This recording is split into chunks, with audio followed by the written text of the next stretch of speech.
Okay, continuing with the electric lines of force, we're discussing about the properties. Taking the next property, इसका statement लेते हैं और फिर इसमें एक डायग्राम आएगा, उसको क्रिएट करेंगे. Lines of force, lines of force have a tendency, have a tendency, it was,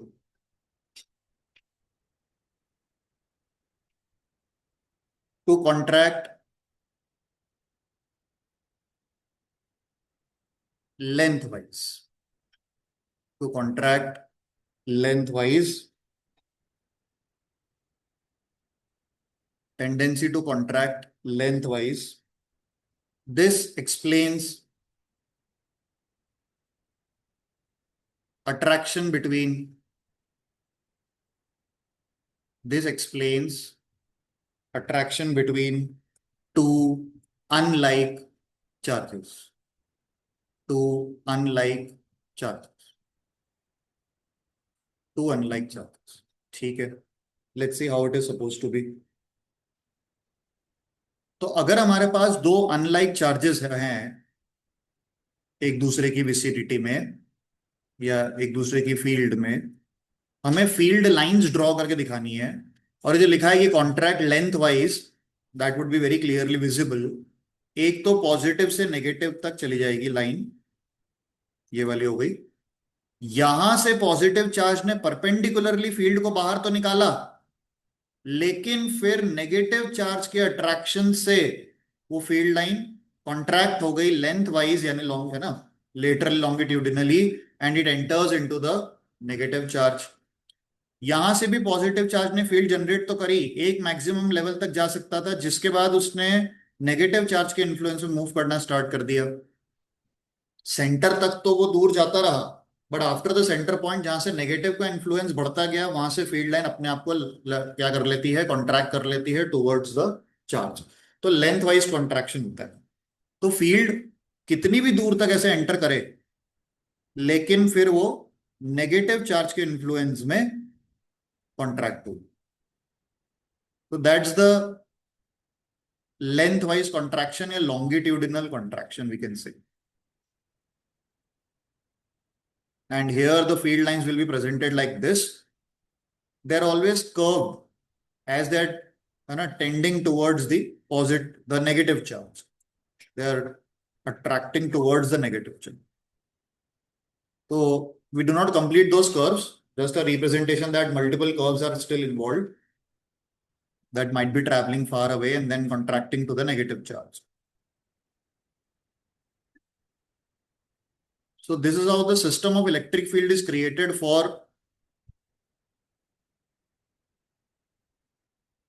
unlike charges. Unlike charges, that is a positive and a negative. But yes, their magnitude is equal right now, है ना, इसलिए वो symmetric pattern create हुआ है, symmetric pattern create हुआ. Okay,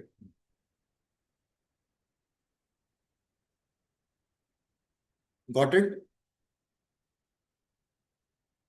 So this happens when we have unlike charges. Okay, now what if we have two like charges, है ना, उसमें इलेक्ट्रिक फील्ड ड्रॉ करने का कॉन्सेप्ट फिर नेक्स्ट वाला 7 पॉइंट के तौर पे लेते हैं उसे. Next point number 7, the lines of force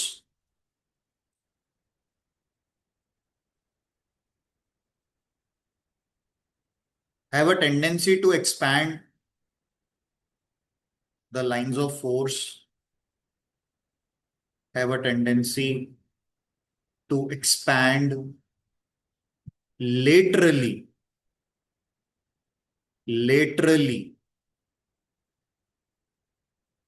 so as to exert lateral pressure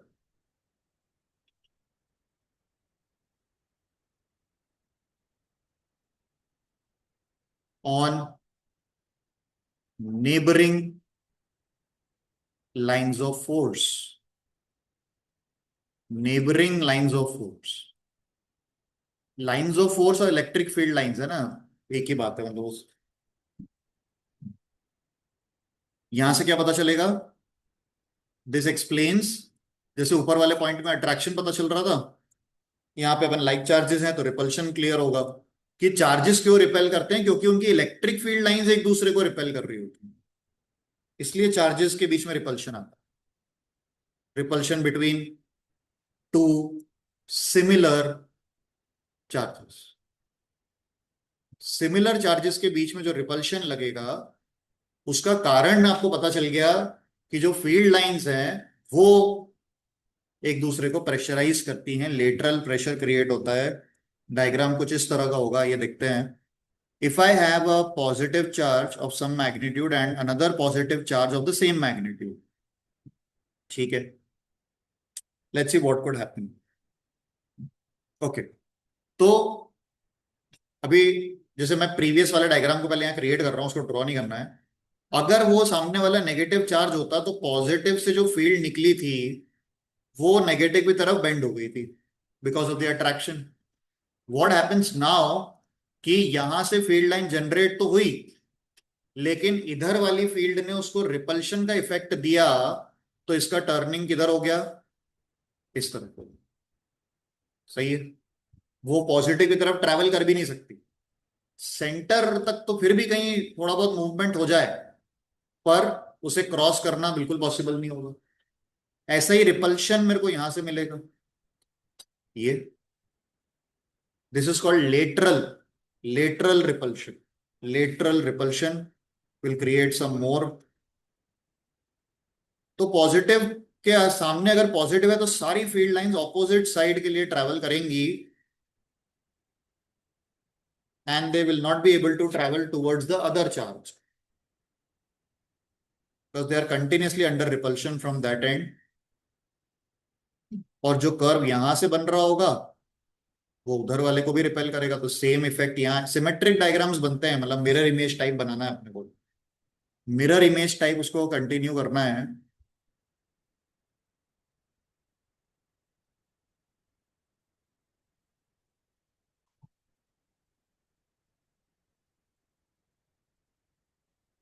दोनों से फील्ड लाइंस बाहर निकल रही है ना, क्योंकि दोनों पॉजिटिव चार्ज है ना, दोनों में आउटवर्ड एरो बने हैं अनलाइक द प्रीवियस केस।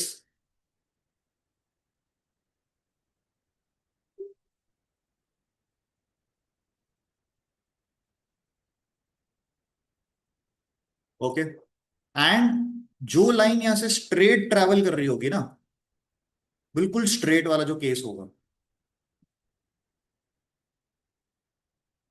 बाकी तो जरा सा भी एंगल पे फील्ड लाइन उठेगी तो रिपेल हो जाएगी, वो तो ट्रैवल भी नहीं कर सकती, लेकिन जो बिल्कुल सीधे जा रही है हेड टू हेड, वो एक दूसरे को कैंसिल कर देंगे and we are suppose to have a neutral point here, that means no electric field, a point of no electric field.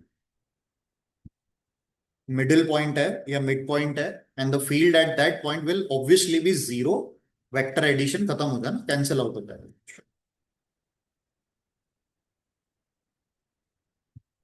The case is the charges must be equal, है ना, equal positive charges की बात हुई है, ठीक है। Here N is the middle point between the charges, and at this particular point the net electric field will be zero.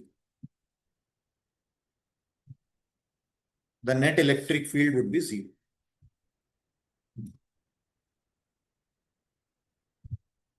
Okay, so ये दो प्रॉपर्टीज कवर हुई हैं, एक अनलाइक के लिए। अनलाइक में क्या बोला है अपन ने, लॉन्गिट्यूडनल कॉन्ट्रैक्शन, और यहां पे क्या कहा है अपन ने, लेटरल प्रेशर से repulsion. Lateral pressure, lateral expansion हुआ, ये एक्सपैंड होना बोलते हैं, ये लिखो एक्सपैंड, वो भी कैसा, लेटरल। और इसके पिछले केस में क्या हुआ था, कॉन्ट्रैक्शन, ये कॉन्ट्रैक्शन, और वो भी कैसे, लेंथ वाइज। अच्छा, अपन इंक्लूड कर लेते हैं ये लेंथ वाइज वर्ड ना, आपको लॉन्गिट्यूडिनली भी लिखा हुआ था तो that's the same meaning. Longitudinally भी लिखा हुआ आ सकता है कि लॉन्गिट्यूडिनली कॉन्ट्रैक्ट कर जाती है। तो लॉन्गिट्यूडनल का मतलब ही वही है कि लेंथ मतलब लेटर है ना एक्सिस पे, अराउंड द एक्सिस कॉन्ट्रैक्ट होगी, अराउंड द एक्सिस कॉन्ट्रैक्शन होगी। ठीक है। दो पॉइंट हमें और इंक्लूड करने हैं प्रॉपर्टीज में। तो नेक्स्ट प्रॉपर्टी चेक करते हैं।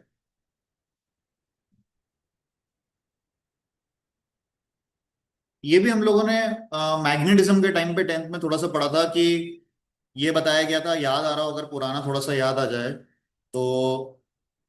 हमने डिस्कस किया था जैसे मान लो पोल होता था जो, तो पोल के पास, पोल से तो सारी लाइंस निकल रही हैं, तो वहां पे तो लाइंस एकदम पास पास होती थी, है ना। और जैसे जैसे पोल से दूर होती थी, क्या होता था, उनके बीच का गैप बढ़ जाता है, यही होता है। तो क्या बोला था कि स्ट्रेंथ, डिस्टेंस, और यहां पे अपन बात कर रहे हैं closeness of the field lines.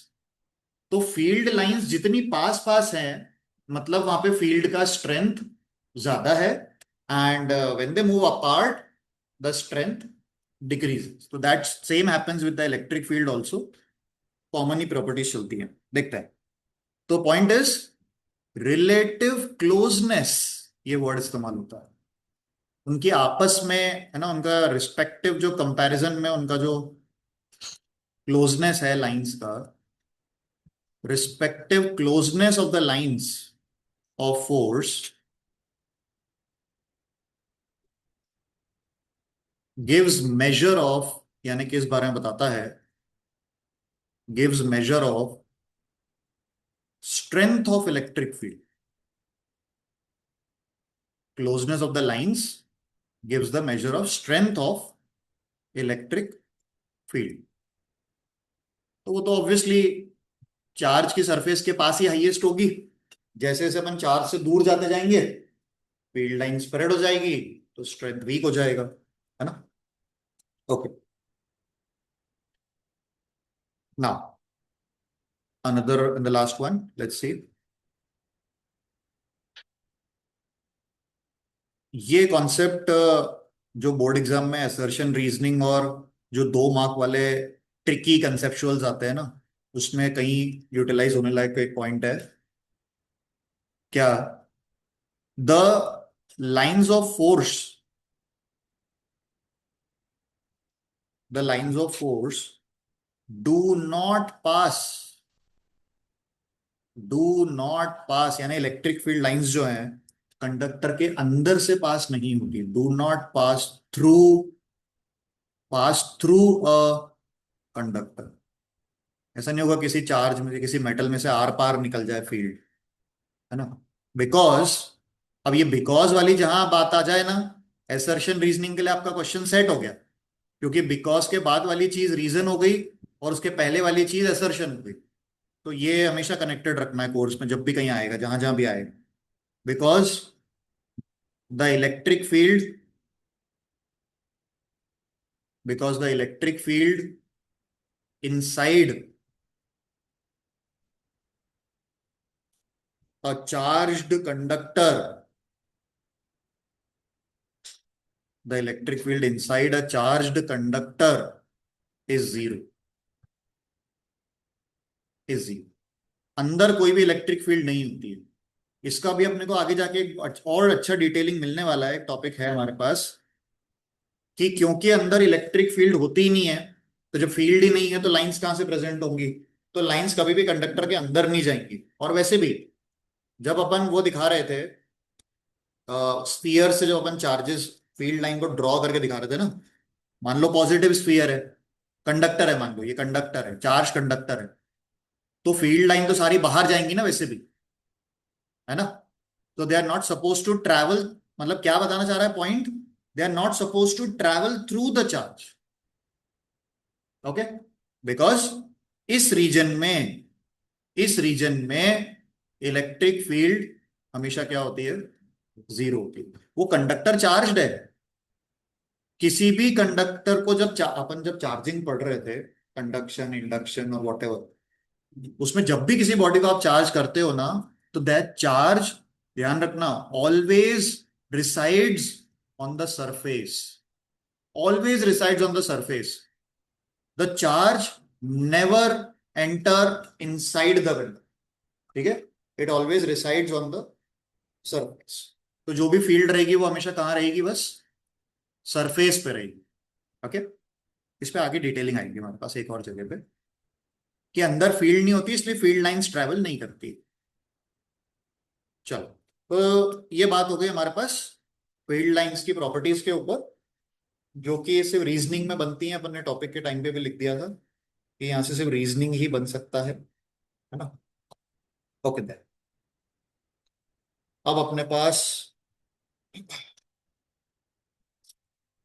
ये फील्ड लाइन का काम हो गया. नेक्स्ट लेते हैं अब.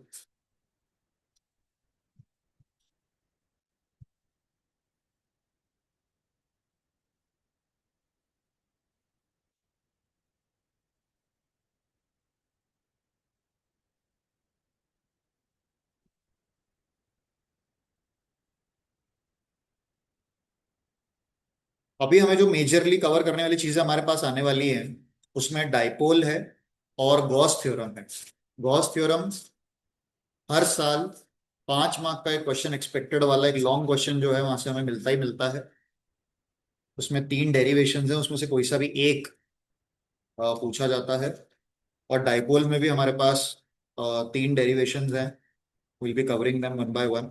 तो अभी डेरिवेशन सेक्शन है हमारे पास अब हाथ में, काफी इसके अंदर कवर करने के लिए.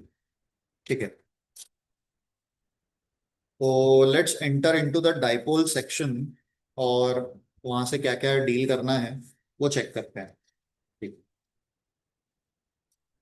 डाइपोल मोमेंट नाम का एक टॉपिक पढ़ा था केमिस्ट्री में लास्ट ईयर. बताओ.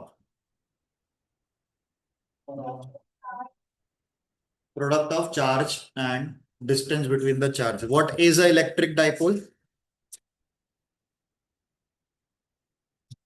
क्या होता है डाइपोल?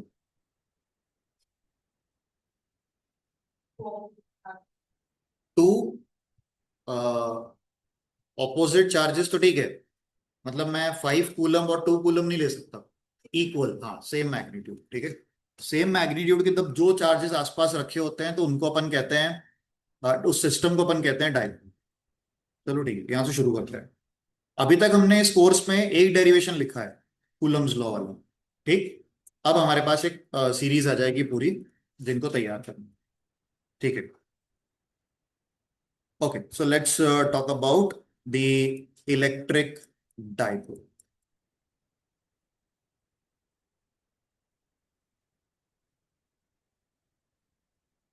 इलेक्ट्रिक डाइपोल, है ना. आज के सेशन में इससे रिलेटेड हमारे पास डेरिवेशंस का सीक्वेंस रहेगा.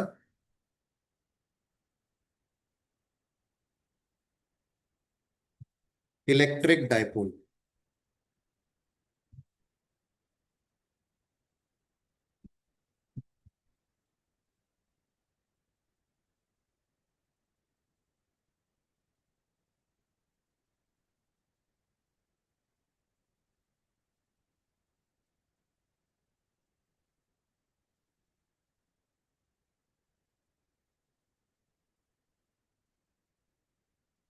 Electric dipole, let's see. चलो इसको स्ट्रेट कर देते हैं पहले. A pair of a pair of equal and opposite charges, a pair of equal and opposite charges separated by, है ना, बता दिया अपन ने इसमें equal and opposite.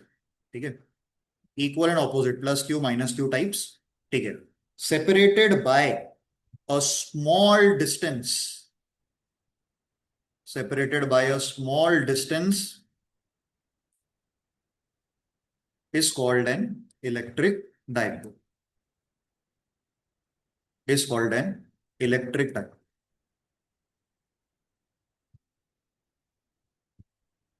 Is called an electric dipole. ठीक है, इक्वल और ऑपोजिट चार्जेस का एक पेयर जो कि एक बहुत छोटे डिस्टेंस से सेपरेटेड हो, वो एक इलेक्ट्रिक डाइपोल रहेगी.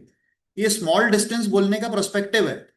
भाई अगर चार्जेस को मैंने एक सफिशिएंट दूरी पे रख दिया तो इन दोनों का एक दूसरे पे इन्फ्लुएंस ही खत्म हो जाएगा ना. तो फिर वो सिस्टम नहीं रहेगा, फिर ये अलग बिहेव कर रहा है, वो अलग बिहेव कर रहा है, तो then it's not a dipole, इसलिए वो कहते हैं स्मॉल डिस्टेंस पे रखा हुआ है। ठीक है। अब इसी की प्रॉपर्टी है dipole moment. Dipole moment, okay. ये अपने को एक्चुअली स्ट्रेंथ बताता है डाइपोल की, कि डाइपोल कितना पावरफुल है ना। ओके। हाँ, तो बताता क्या है ये, it measures the strength, it measures the strength of an electric die, it measures the strength of an electric die, it measures the strength of an electric dipole. ठीक है। इसका एक्सप्रेशन ले लेते हैं, क्योंकि इसका फॉर्मूला इसकी डेफिनेशन की तरह बन जाता है एक तरीके से। तो what do we have, dipole moment,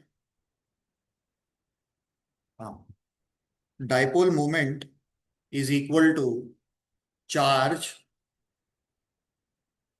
multiplied by distance between the charges, distance between the charges. ठीक है। फॉर्मूला प्रेजेंट कर देते हैं। डाइपोल मोमेंट का सिंबल क्या था? अच्छा हाँ, केमिस्ट्री वाला याद आ रहा होगा, ठीक है, म्यू था। यहां पर अभी यूज करते हैं पी। ओके। हाँ, there it was mu, yes. Charge और डिस्टेंस को 2a से डिनोट किया जाता है।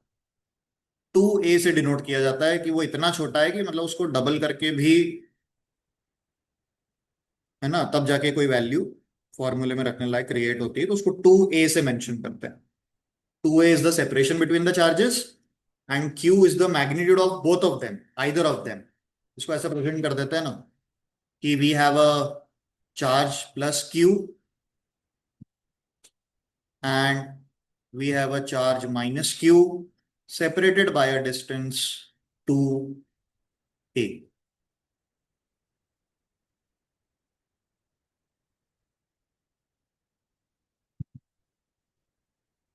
ठीक है।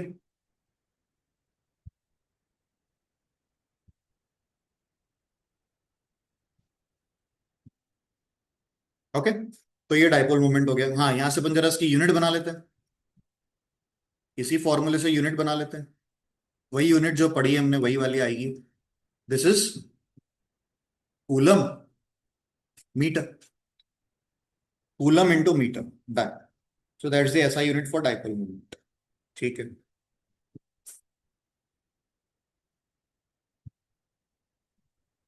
Okay then, dipoles. ना, अब इस डाइपोल से रिलेटेड ही हमारे पास कुछ सीरीज ऑफ डेरिवेशंस हैं, और हम ये पता लगाने वाले हैं उन डेरिवेशंस के थ्रू कि एक डाइपोल जो होता है, एक डाइपोल जो होता है, वो अपने आसपास टोटल कितनी इलेक्ट्रिक फील्ड जनरेट करता है, ये पता लगाने वाले हैं। इलेक्ट्रिक फील्ड के बारे में डेरिवेशंस हैं इस डाइपोल के अलग अलग पॉइंट्स पे, देखते हैं।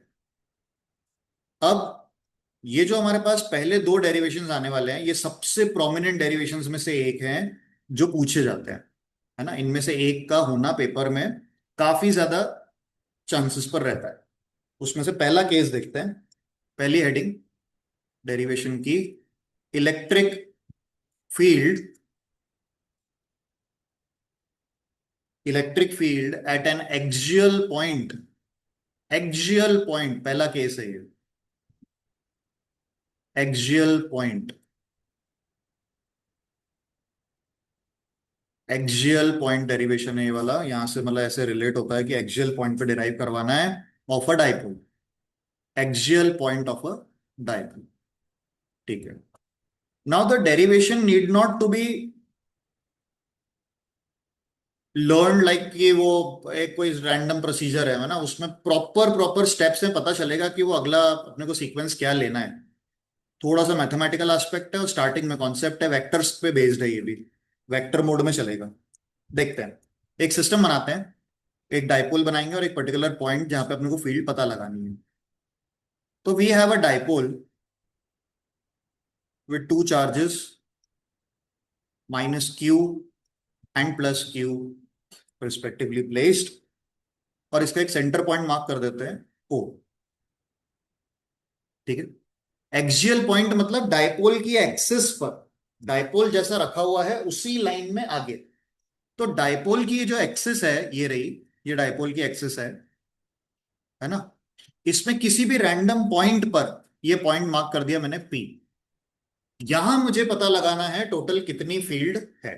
ये डाइपोल यहां पर कितनी इलेक्ट्रिक फील्ड प्रोवाइड कर रहा है वो हम फाइंड करना चाहते हैं।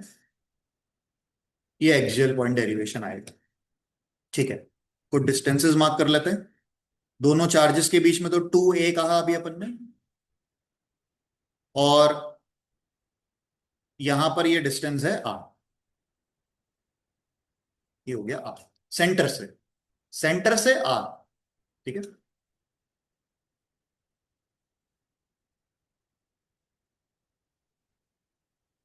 बिल्कुल सारी स्टेप्स रिलेटेड रहेंगी, रिलेटेबल होंगी। कहीं भी ऐसा नहीं होगा कि यार ये सडनली कहाँ से आ गया, बहुत प्लानिंग के साथ चल रहा है वो, बिल्कुल क्लियर है मैथमेटिकल। चलो चेक करते हैं। ठीक, अच्छा, अब क्योंकि क्योंकि इलेक्ट्रिक फील्ड तो वेक्टर है ना, और जब भी हमें दो वेक्टर्स अगर एक साथ कहीं पे लाई कर रहे हैं तो अपन उनको वेक्टर एडिशन से ऐड या सब्ट्रैक्ट करेंगे, वेक्टर एडिशन परफॉर्म करेंगे। तो पहले जरा वो वेक्टर्स तो बना तो लें। ये जो पॉइंट पी है, यहां पे दोनों चार्जेस की वजह से अपनी अपनी फील्ड आएगी, दोनों चार्ज अपना अपना इलेक्ट्रिक फील्ड डालेंगे ना वहां पर। तो जरा देखो, अच्छा इसको नाम दे देते हैं अपन, क्योंकि ऐसे कनेक्ट नहीं होगा, ए बी नाम दे देते हैं उसको, है ना, पॉइंट को ए और बी नाम देते हैं। अब बताओ, ये जो बी वाला पॉइंट है, मतलब सॉरी बी पे जो चार्ज है ना प्लस क्यू वन, उसकी वजह से पी पॉइंट पर फील्ड कहां होगी? टुवर्ड्स बी या away from B? Positive charge है ना, पॉजिटिव चार्ज की फील्ड कहां होती है?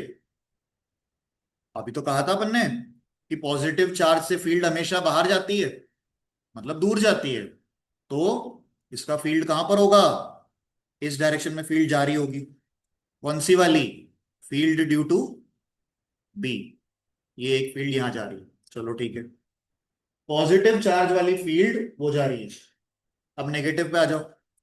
नेगेटिव चार्ज की फील्ड टुवर्ड्स द चार्ज आती है, यानी वो किधर जा रही होगी? इस तरफ जा रही होगी। ये रही ई ए, इन दोनों का टोटल सम, इन दोनों फील्ड्स का अपने को सम निकालना है। ये दोनों फील्ड्स का सम निकालना है, क्योंकि हम चाहते हैं पॉइंट पी पे टोटल कितनी फील्ड है। तो उसके लिए आपको दोनों वेक्टर्स को ऐड करना होगा, दोनों वेक्टर्स को ऐड करना होगा, दोनों वेक्टर ऐड करने होंगे। अभी एक और डिसीजन लेना है। एक डिसीजन ये लेना है कि ईबी और ईए में से बड़ा कौन होगा, किसकी पावर ज्यादा होगी, कौन पावरफुल होगा, ईबी या ईए? ईबी, कारण डिस्टेंस कम है। भाई, हम जिस पॉइंट पे फील्ड पता लगाना चाहते हैं उस पॉइंट के पास में कौन बैठा है? Plus Q. तो प्लस क्यू का इंपैक्ट ज्यादा आएगा, और माइनस क्यू दूर है, तो माइनस क्यू का इंपैक्ट कम आएगा। That means EB is greater than E A. ठीक है, और जब दो वेक्टर एक दूसरे के ऑपोजिट होते हैं तो माइनस करने पड़ता है ना। तो ईबी में से अपने को ईए को हटाना पड़ेगा, तो हमें टोटल फील्ड मिल जाएगी। इतना ही है, ईबी में से ईए को माइनस करना है तो मेरे को नेट फील्ड मिल जाएगी। चलो पहले इन दोनों के फॉर्मूले क्रिएट कर। ई ए का फॉर्मूला देखो पहले। ई ए, ई ए वेक्टर क्या बनेगा अपने पास?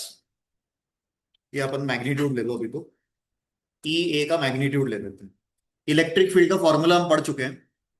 इलेक्ट्रिक फील्ड का फॉर्मूला होता है हाँ, एफ बाई क्यू तो होता ही है। वो कन्वर्टेड अपन ने उसको चेंज कर लिया है ना, k q by r. K q by r, है ना, ऑलरेडी डिराइव कर चुके हैं electric field due to a point charge वाला फॉर्मूला ले रहा हूँ। Okay, so that is 1/4 pi epsilon nought q by, अगली बात आपको बतानी पड़ेगी, क्यू बाय आर स्क्वायर, है ना। मेरे को बताओ, ए वाले चार्ज और मेरे पी पॉइंट में डिस्टेंस कितना है, जो सामने है उसी में से इंटरप्रेट करना है। Distance between point A and point P, r और ए के टर्म्स में बताओ। आर और ए के टर्म्स में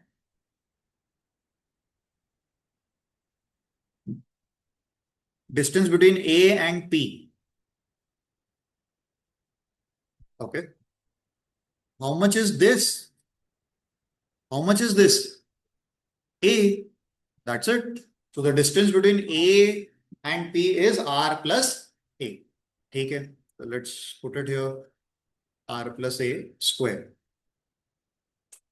ओके, इसका डायरेक्शन अपन बता देते हैं। ये फील्ड किधर की तरफ जा रही है, इससे डायरेक्टेड किधर है ये, ए वाली फील्ड किधर डायरेक्टेड है, पी बी, है ना, पी से बी की तरफ। ठीक है, बस इसको रख देते हैं बना के। Now let's create E B. 1/4 pi epsilon naught, charge तो वही है सेम, लेकिन distance, distance between B and P, R minus A, क्योंकि ये वाला ए हटा देंगे अपन, ये भी तो ए है, ये वाला ए हटा देंगे तो आर माइनस ए से बी और पी के बीच की दूरी पता लग गई, तो that's r minus a square. और इसका जो डायरेक्शन है वो है बी से पी की तरफ, ऐसा बोल दे, है ना। ठीक है, दोनों फील्ड रेडी हो गई। स्टेप बाय डेरिवेशंस को ऐसे याद रखा जा सकता है भाई, परफॉर्म क्या क्या करना है। दोनों फील्ड निकाल ली, अब टोटल फील्ड निकालना है अपने को। तो क्योंकि दोनों ऑपोजिट डायरेक्शन में है, ई नेट या ई एक्सियल कहते हैं इसको, रिजल्टेंट फील्ड बताते हैं, है ना। Resultant, resultant electric field, resultant electric field eight point P, तो क्या होगा, उसको अपन ई एक्सियल बोल रहे हैं, जो हम फाइंड कर रहे हैं ना, E axial, and that is what, E B minus E A. Why we subtracted them, because they are two opposite vectors, है ना, रिप्रेजेंटेड, हमने डायरेक्शन भी लिख दिया है यहाँ पे, तो इट्स क्लैरिफाइड। ठीक है, अब इनकी वैल्यूज रख देते हैं यहाँ। अब मैथमेटिक्स है, फिजिक्स का काम यहाँ पे खत्म, कॉन्सेप्ट का काम यहाँ पे खत्म है। अभी मेरे को सिर्फ एक फॉर्म, वो वैल्यूज डालनी है, एलसीएम निकालना है, सिंप्लीफाई करना है और खत्म, दैट्स इट। तो रख के देखते हैं। तो let substitute both the expressions here. अभी सिर्फ मैथमेटिकल पार्ट है, कोई कॉन्सेप्ट नहीं होता। 1/4 पाई एप्सिलॉन 0, जैसे कोई न्यूमेरिकल सॉल्व कर रहे हो उस तरह की बात हो गई। आर माइनस ए का whole square minus 1/4 pi epsilon 0 Q upon R plus A का whole square. Okay, now it's your call. अब क्या करेंगे, सॉल्व करना है। कॉमन पार्ट बाहर कर लेते हैं पहले, कॉमन पार्ट बाहर कर लेते हैं। कॉमन है, क्यू है कॉमन दोनों में, और 4 पाई एप्सिलॉन 0 भी कॉमन है। ठीक है, okay, let's see what we are left with. 1/r - a का स्क्वायर और 1/r+a का स्क्वायर। ठीक है, now we have to go for the LCM part and we have to simplify that bracket, we have to simplify that bracket to get the final formula, to get the final formula.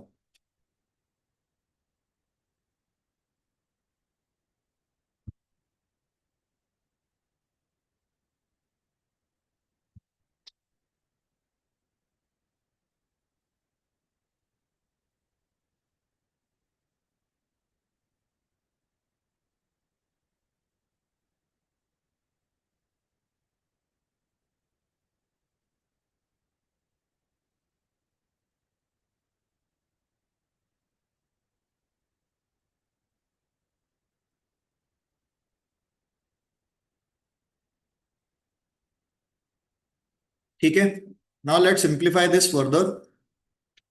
पहले LCM में तो उन दोनों को रख लेते हैं और जो दूसरा टर्म वो क्रॉस मल्टीप्लाई करके अदर साइड से भेज देते हैं। तो अपने पास एलसीएम में दोनों टर्म्स आ जाएंगे, will have r minus a square and will have r plus A square, दोनों आ जाएंगे। ठीक है, नाउ ये दोनों क्रॉस मल्टीप्लाई में मूव करेंगे this ways and then will shift it. ठीक है, तो जब इन ब्रैकेट्स को अपन ने यहाँ पर शिफ्ट किया तो ये आर प्लस ए का स्क्वायर मेरे पास यहाँ पे आ गया और ये आर माइनस ए का स्क्वायर यहाँ जनरेट हो गया। ठीक है, डन, है ना। अब हमें ऊपर दोनों वो आइडेंटिटीज से उसको अपन सिंप्लीफाई कर सकते हैं। Q upon 4 pi epsilon nought, दोनों फॉर्म्स हैं यार। Either you can go with a plus b whole square, a minus b whole square को ओपन करो, और या फिर सीधा a square minus b square की प्लेसिंग भी अपन कर सकते हैं, है ना। दोनों पॉसिबिलिटीज हैं।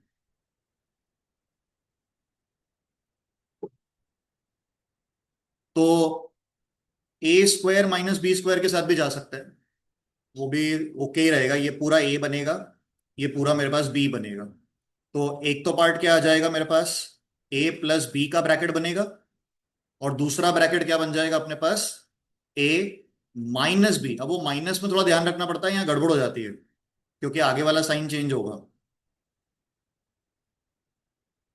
नीचे एज सच। उसको अगली स्टेप में वर्कआउट कर सकता है।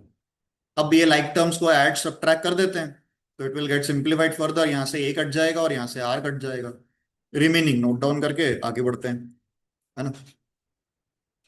चलो आगे का एग्जीक्यूशन।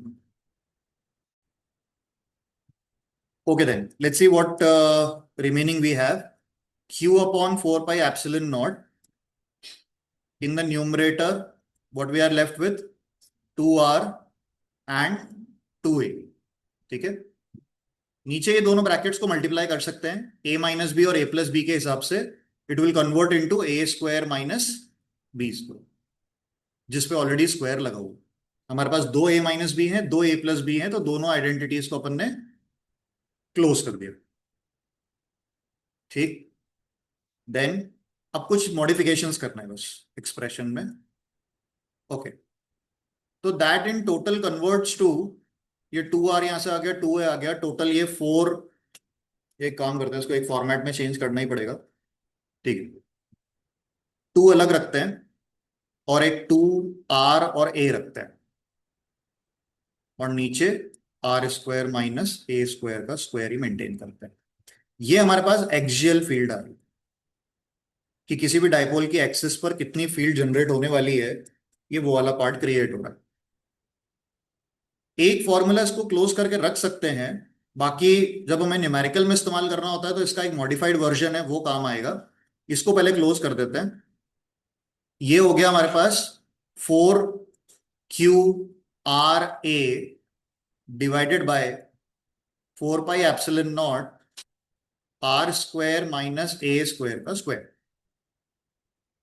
इसको एक जनरल एक्सप्रेशन मान के भी क्लोज करते हैं। यहां पे इसमें करना है मॉडिफिकेशन, इसमें दो चेंजेस होने वाले हैं, वो दिखा देते हैं। पहला तो हमें डाइपोल मोमेंट का फॉर्मूला छांटना है।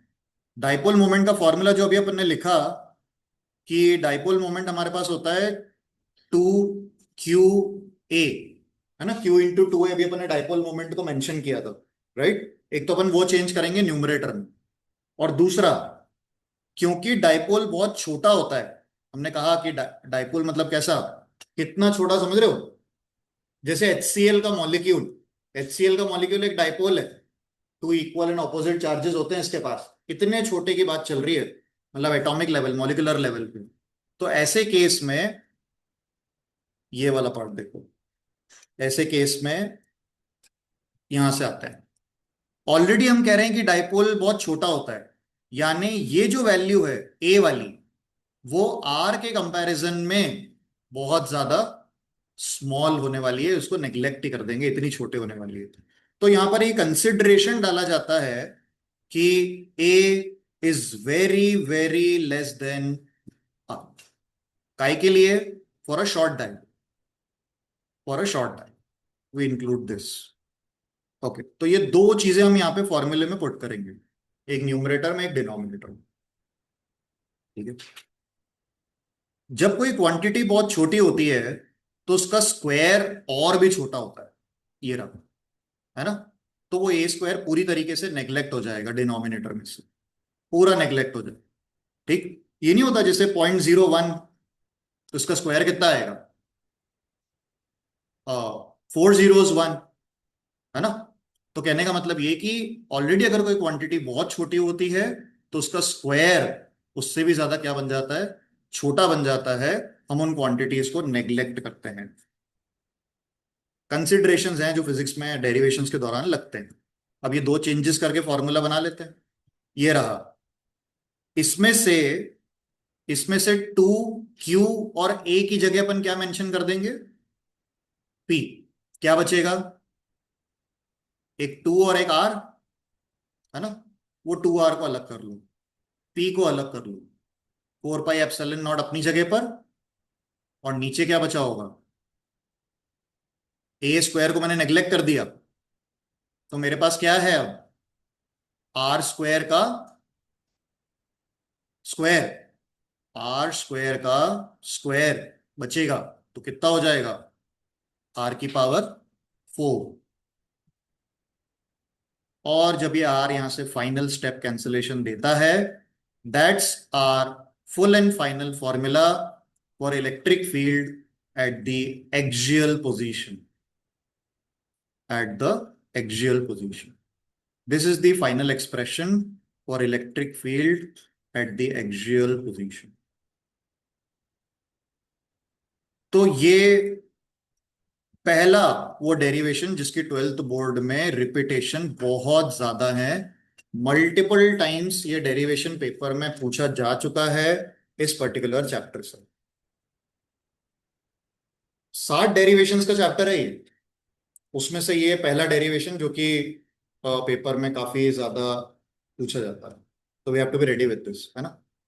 एक और बात, इस चैप्टर में हम जितने डेरिवेशंस पढ़ेंगे, 4th चैप्टर में ये सारे डेरिवेशन ऐसे के ऐसे कॉपी होंगे, पूरे पूरे कॉपी होंगे।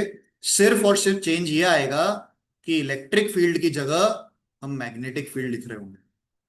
बाकी फ्लो जो रहेगा ना डेरिवेशंस का, वो ऐसा ही रहने वाला। तो ये सब वापस मतलब रिपीट भी होता है ये कंटेंट। ठीक है। ओके।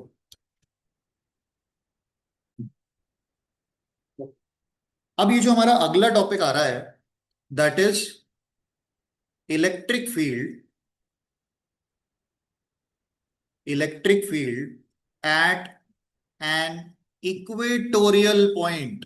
उस पॉइंट को इक्वेटोरियल पॉइंट कहेंगे, जो भी अपन नेक्स्ट सीक्वेंस लेने वाले हैं। इसके पहले अपन ने कहा निकाला था, axial point. Now it is equatorial point. And due to what, due to a dipole. ये हमारा इस चैप्टर का सेकेंड डेरिवेशन। इन दोनों में से कोई एक ही आता है ना, इन दोनों में से कोई भी एक आता है, पर काफी फ्रीक्वेंसी पे है ये दोनों टॉपिक्स। तो पहले इसका अरेंजमेंट बनाते हैं चार्जेस का, और फिर एक्सप्रेशन लेंगे। Again we have two charges separated by a distance -q +q। एक डाइपोल बना दिया, इसका सेंटर मार्क कर दिया O। ओके, इसका एक सेंटर मार्क कर दिया O। अब पहले तो डायग्राम ही क्रिएट कर लेते हैं क्योंकि कॉन्सेप्ट बेस्ड है पूरा। ये वाला जो distance, this is 2a। Dipole के डिस्टेंस को 2a मार्क किया जाता है। ठीक है। अब हमें कहा पता लगानी है फील्ड, यहां से परपेंडिकुलर r डिस्टेंस ऊपर, यहां पता लगाना है P पॉइंट पर कि टोटल फील्ड कितनी होगी। यहां अपन फील्ड पता लगाना चाहते हैं। ठीक है। जनरल फिजिक्स, थोड़ा सा वेक्टर्स, बाकी मैथमेटिक्स, वो डेरिवेशन डन हो जाता है। Okay, let's join them, the distance between the charges, ये भी हो गया। ये डिस्टेंस r है, ये परपेंडिकुलर है, और कोई थीटा एंगल पे वो पॉइंट प्रेजेंट है। थोड़ा सा ट्रिग्नोमेट्री भी आने वाला है इसमें, जरा सा ट्रिग्नोमेट्री भी आएगा। मैं आपसे अपन स्टेप बाय स्टेप पे अपन डिस्कस करते जाएंगे, सब पुराने कॉन्सेप्ट यूज होने वाले हैं। ठीक है। एक, बस वो इलेक्ट्रिक फील्ड का फॉर्मूला ही मेरे को अभी की फिजिक्स से चाहिए, बाकी सारा काम मेरा वेक्टर्स के बेसिस पे हो जाएगा। Let's see. अच्छा, इनको ए बी मार्क कर देते हैं ताकि नाम लिखने में आ जाएगा। Okay, let's go for it. अब मैं कुछ कुछ बातें आपसे पूछते जा रहा हूँ, ज्योमेट्री वोमेट्री लगेगी, ट्रिग्नोमेट्री भी लगेगी। पहले तो ये ए ओ वाला डिस्टेंस कितना है हमारे पास? ए। मुझे बताओ ए पी की वैल्यू, ए पी डिस्टेंस बताओ कितना होगा? Distance A P in terms of a and r, under root a square plus r square, Pythagoras theorem से निकाल लिया। ठीक है।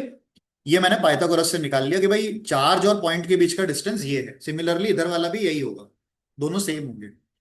अब हम बनाएंगे दोनों चार्जेस की वजह से पी पॉइंट पर इलेक्ट्रिक फील्ड के वेक्टर का डायरेक्शन, की फील्ड जा कहां रही होगी।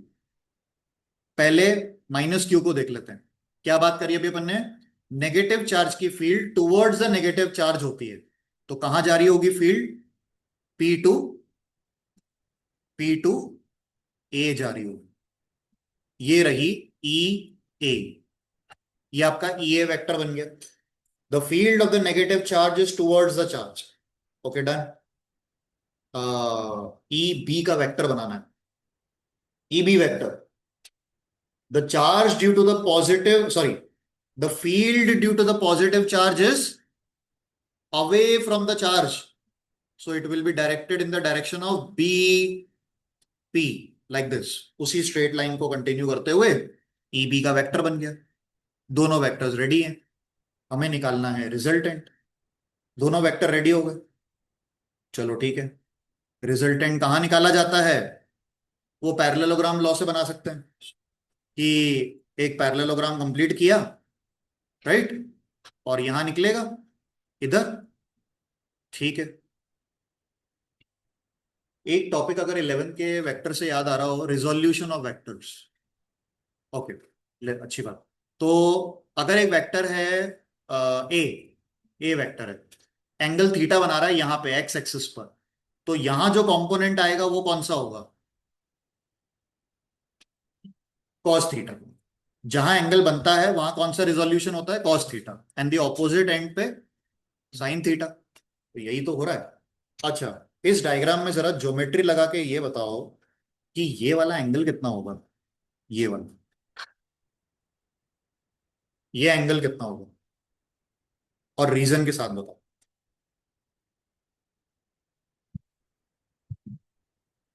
ये एंगल कितना होगा थीटा के टर्म्स में बताने में। Come on, geometry, basic geometry. वो एंगल बताना, ये एंगल कितना होना चाहिए इसका, मैं ये वैल्यू कितनी होगी?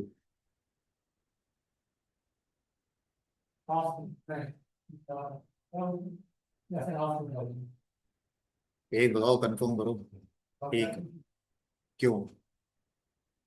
अच्छा ठीक है। अ, देखो, अरे ये कौन सा एंगल, हाँ कौन से एंगल होते हैं भाई? Alternate interior. तो अगर ये वाला थीटा है ना, ये जेड बन रहा है ना, ये जेड बन रहा है, ठीक है। तो ये एंगल भी कितना जनरेट होगा? ऊपर वाला भी थीटा ही जनरेट होगा। आप जरा ऊपर वाला बता दो, ऊपर वाला बता दो, how much that angle should be and with what reason?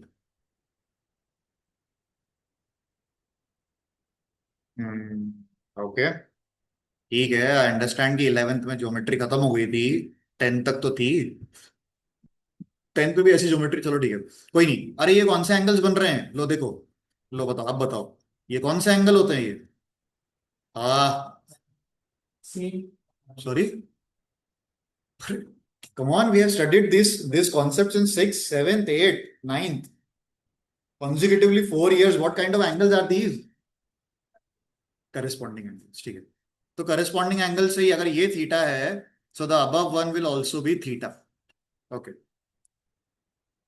Class बड़ी हो जाती है, छोटे छोटे क्लास के कंटेंट छूट जाते हैं। ओके, तो दैट्स ऑल्सो थीटा। अब हमें, मेरे को दोनों एंगल्स मेरे पास मिल गए हैं, कंपोनेंट्स बना देते हैं अपन।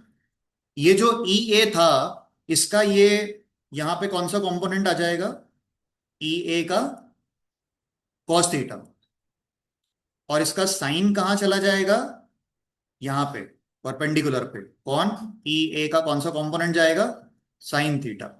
ऐसे ही ईबी में चेक करें, ईबी में भी कॉस थीटा इसी जगह आएगा, यहीं पे आएगा। ईबी कॉस थीटा भी उसी डायरेक्शन में आएगा, ठीक है। और उसका साइन थीटा कहाँ जाएगा? ऊपर। ये गया ईबी साइन। ये अपन ने वेक्टर रिजोल्यूशन कर दिया। ये अपन ने ईए और ईबी के दोनों वेक्टर्स को रिजोल्व कर दिया, पार्ट्स बना दिए। अब हमें ऐड सब्ट्रैक्ट करना है और टोटल फील्ड निकालनी है। डन।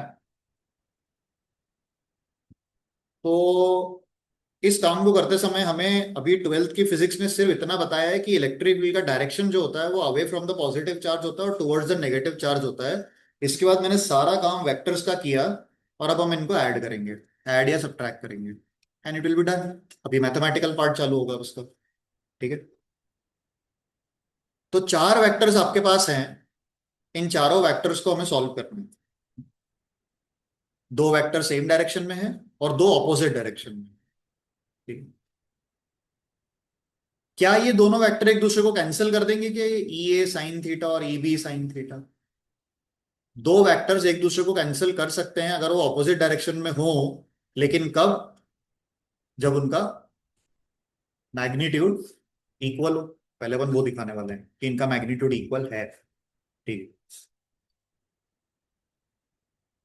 अच्छा, पिछले वाले केस में क्या हुआ था?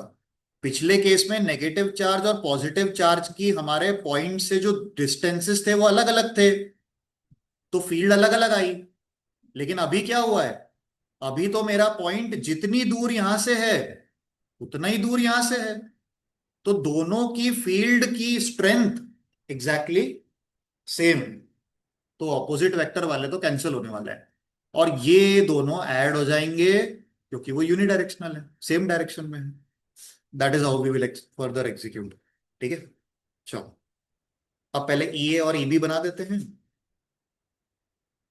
Okay, fine. Let's go with E A. तो फॉर्मूला है फिक्स, वो तो 1/4 पाई एप्सिलॉन नॉट का कांस्टेंट चार्ज, और अब आया डिस्टेंस का स्क्वायर। डिस्टेंस का स्क्वायर, डिस्टेंस अपन ने निकाल रखा है। Distance between what? The charge and the point. Charge and the point. तो कितना डिस्टेंस है मेरे पास? अंडर रूट, है ना, आर स्क्वायर प्लस ए स्क्वायर, हाँ, एक ही बात। और इसका स्क्वायर करना है, इसका स्क्वायर लेना है। डायरेक्शन लिख देते हैं आगे। Direction is along P A, along P. ठीक है, दैट्स आवर फर्स्ट इक्वेशन, है ना। इसको भी रख देते हैं बना के। अब बी की बात कर लेते हैं। तो जब बी का एक्सप्रेशन बनाया तो कुछ चेंज होना ही नहीं था। चार्ज का मैग्नीट्यूड भी वही है, डिस्टेंस भी वही है, बस डायरेक्शन चेंज हुआ। That direction was along B P. Okay, अब हम बताएंगे, इसको अपन फर्स्ट कर लेते हैं, इसको सेकंड कर देते हैं।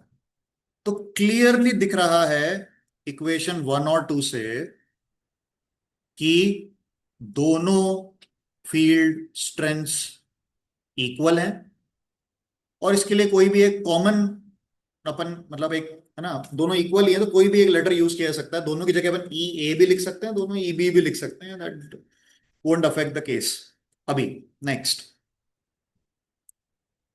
अब वो वेक्टर्स को किनको ऐड करना है किनको सब्ट्रैक्ट करना है उसका थ्योरेटिकल डिस्क्रिप्शन देना पड़ेगा, कि E A sine theta and E B sine theta being equal and opposite, being equal and opposite, जैसा कि डायग्राम में दिखाया गया है, cancel out each other, cancel out each other. ये दो कंपोनेंट तो चले गए। E A cos theta and EB cos theta will add together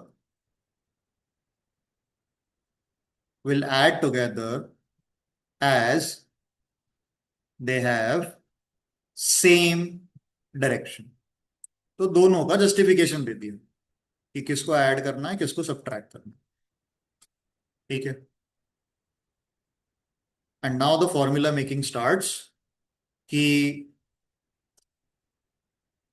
total field at equatorial point, total field at equatorial point, इसको लिखेंगे अपन, वहां पर ई एक्सियल लिखा था, यहाँ पे ई क्यू लिखते हैं, representation for equatorial, and that will be what, E A cos theta plus E B cos theta. दोनों के ऊपर फॉर्मूले भी बने हुए हैं, इनको ऐड कर देते हैं। यहां पे आके फिजिक्स का काम खत्म, अब मैथमेटिक्स है। मतलब we have to just solve the expressions, LCM, cross multiplication and all those things. Let's see, E A is 1/4 pi. अच्छा, क्योंकि वो दोनों वैल्यू सेम है, I am taking it two times, है ना, we are taking it two times. ठीक है, q upon under root, वो रूट स्क्वायर से कट जाएगा if you are observing it, है ना। रूट जो है वो स्क्वायर से, बाहर के उस होल स्क्वायर से कैंसिल हो जाएगा, and will be left with just r square plus A square. Okay, अब कुछ मॉडिफिकेशंस करेंगे। We are coming with E equatorial. ठीक है,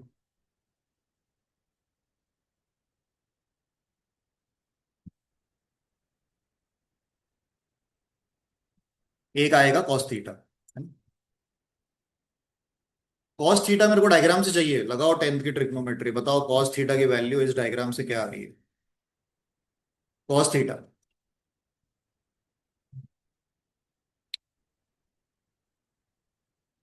cos theta, trigonometry first exercise, कहीं से भी ले लो, किसी भी ट्राइंगल से कर सकते हैं, क्या दिक्कत है।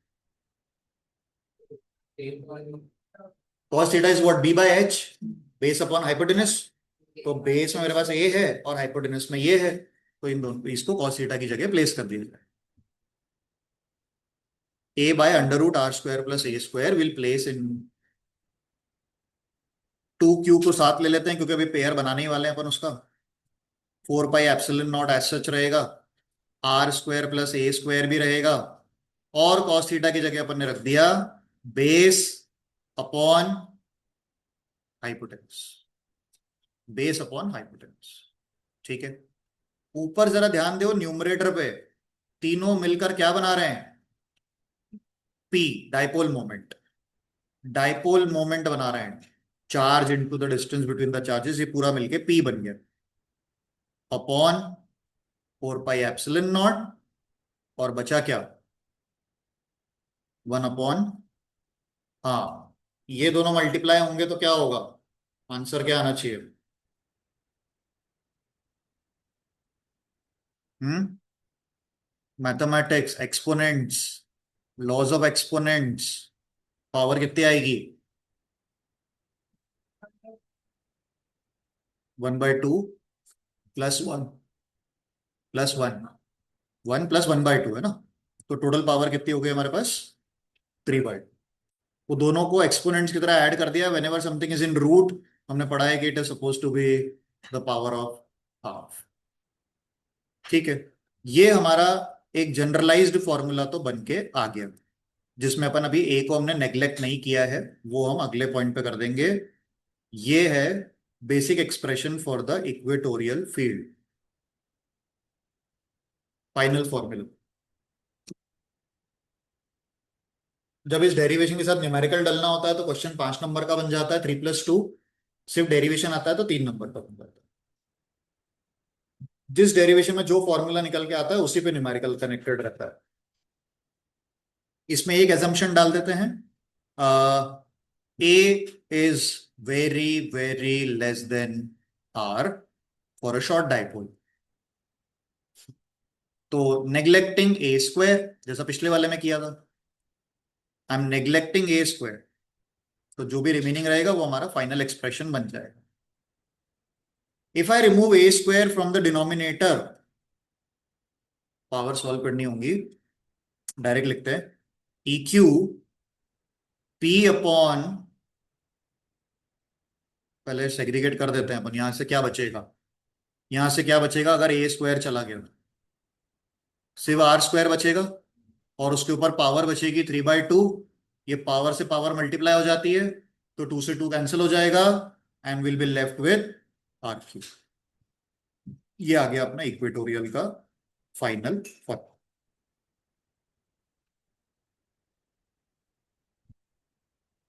ये फाइनल एक्सप्रेशन इक्वेटोरियल।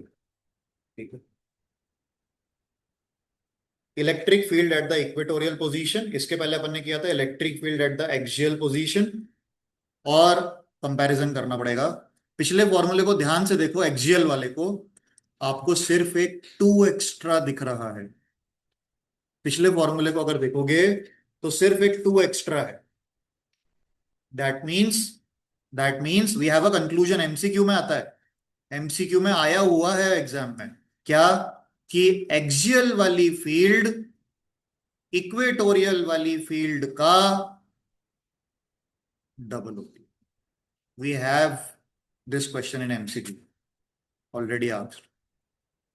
ठीक है, तो जहां जहां जो जो चीज जब जब बनी हुई है, जिनको कंसिडर किया जा चुका है, वो हमारे लिए भी इंपॉर्टेंस का हो जाता है, उसको ध्यान में रखते हुए आगे बढ़ना। So that was the derivations for electric field at axial point and electric field at equatorial point because of a dipole. Because of a dipole. ठीक है, डाइपोल का एक डेरिवेशन और आएगा टॉर्क का, जो कि अपन नेक्स्ट सेशन में लेंगे। उसके बाद मेरे पास 3 डेरिवेशन आएंगे गॉस थ्योरम में से। Total we have 4 derivations to execute further. In total 6 derivation है पूरे चैप्टर में से, जो वेटेज देते हैं अपने लोग। फाइन।